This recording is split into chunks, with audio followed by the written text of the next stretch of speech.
എല്ലാം പഠിച്ചു അച്ഛാ, ചോദിച്ചോ. രണ്ടാം ലോക മഹായുദ്ധത്തിന്റെ അനന്തര ഫലങ്ങൾ. അച്ഛാ ആ ചോദ്യം വരില്ലാന്ന് ടീച്ചർ പറഞ്ഞിട്ടുണ്ട്, വേറെ ചോദിക്ക്. തെക്ക് പടിഞ്ഞാറൻ മൺസൂണെ പറ്റി വിശദീകരിക്കുക. തെക്ക് പടിഞ്ഞാറൻ മൺസൂൺ തെക്ക് പടിഞ്ഞാറ് നിന്ന് വരുന്നു. അച്ഛാ ഇതൊക്കെ സിമ്പിൾ അച്ഛാ, കുറച്ച് ടഫായിട്ട് ചോദിക്ക്. നാസിസം കൊണ്ട് ഉദ്ദേശിക്കുന്നത് എന്ത്? അതൊന്നും ഇമ്പോർട്ടന്റ് ക്വസ്റ്റൻ അല്ല അച്ഛാ, ഞാൻ മാർക്ക് ചെയ്തിട്ടില്ല, അതിന്ന് ചോദിക്കും. കേരളത്തിലെ മണ്ണിനങ്ങൾ ഏതൊക്കെ? തുടക്കം ഒന്ന് പറഞ്ഞുതരോ?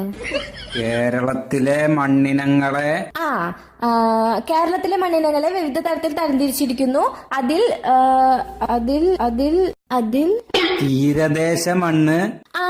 തീരദേശ മണ്ണ് എക്കൽ എന്താ എക്കൽ മണ്ണ്. എക്കൽ മണ്ണ് തീരദേശ മണ്ണ്, എക്കൽ മണ്ണ്. പിന്നെ നല്ലൊരു പേരുണ്ടായിരുന്നല്ലോ അച്ഛാ, ലാറ്ററൈറ്റ് മണ്ണ്. ലാറ്ററൈറ്റ് മണ്ണ്. പിന്നെ ഇപ്പൊ തന്നെ പഠിച്ചോളാം, ഇപ്പൊ കിട്ടും. ചുവന്ന മണ്ണ്.